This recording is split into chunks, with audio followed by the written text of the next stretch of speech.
The year was 1970, and the economic success of the country was beginning to take shape in the Midwest. Big companies began eyeing the skies above metropolitan areas, and the tri-state was no different.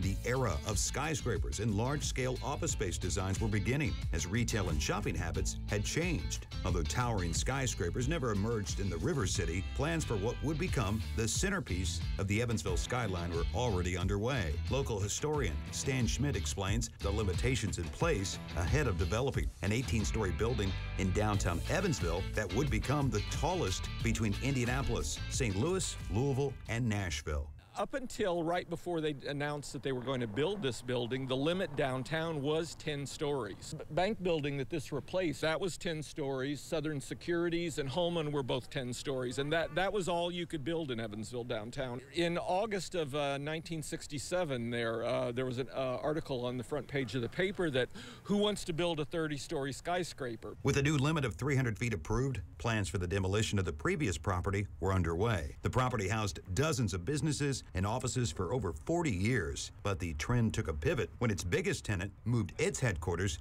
down the street in 2004. That was the beginning of the end because you had several floors that, the bank, occupied all the time then. So going and looking for, replacement renters, immediately after that, that's when we hit the real estate bubble, when it burst and you went into the big recession then. So that also took away the demand for downtown office space. Over the years, several developers would arrive with visions and renderings of what the aging building could become, but those plans never took hold. Schmidt points out the implosion solution was far less attractive. And I think, too, and you get this for other buildings, too, it's 18 stories. What are they going to do, knock it down? It's like they'll do something with it there. I mean, it's, the tallest, office building, within 100 miles of here.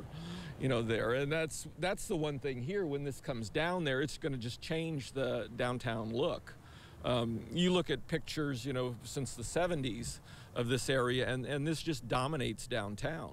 Despite the big plans for downtown retailers in the 1970s, Schmidt says the move to malls closer to the suburbs had already begun. And that was part of the problem. It was changing when this was built, so this never became a big retail building. As all this started to develop, they went to the walkway down here, everything else trying to keep business here. But for stores and stuff, you had the flight out to the shopping centers, to the malls then. It already started. And as Schmidt points out, the architecture seen in the Evansville development is similar to a pair of structures in the northern half of the state of Indiana. The developers for this building came into Evansville to build this. They had already built 20-story buildings in South Bend and Fort Wayne. So it's one of those that, they had been in this in Indiana there developing, back in that time, late 60s, early 70s. When the day arrived to celebrate the completion of the Evansville version, area merchants, civic leaders, and the public gathered beneath for a unique promotion that began 260 feet above the brick surface of Main Street, and just days after celebrating the opening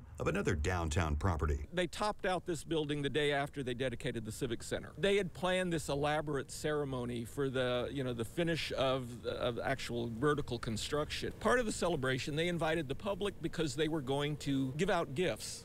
In May of 1969, city leaders and business owners gathered to drop balloons filled with gift certificates from high above Main Street. The prizes ranged from a bucket of paint to gift certificates to downtown establishments. But when 3,000 people showed up, things turned chaotic on the streets below. The 3,000 people turned into a mob. They trampled people there. They had to take people away to the hospital. They were climbing on cars. Mayor McDonald's was up there at the microphone, pleading for the people to be civil. Far less public fanfare is planned for the final ceremony as streets are blocked off and the public is urged to steer clear as they anticipate something the River City has never experienced. The Sycamore building behind that, they just took that down piece by piece.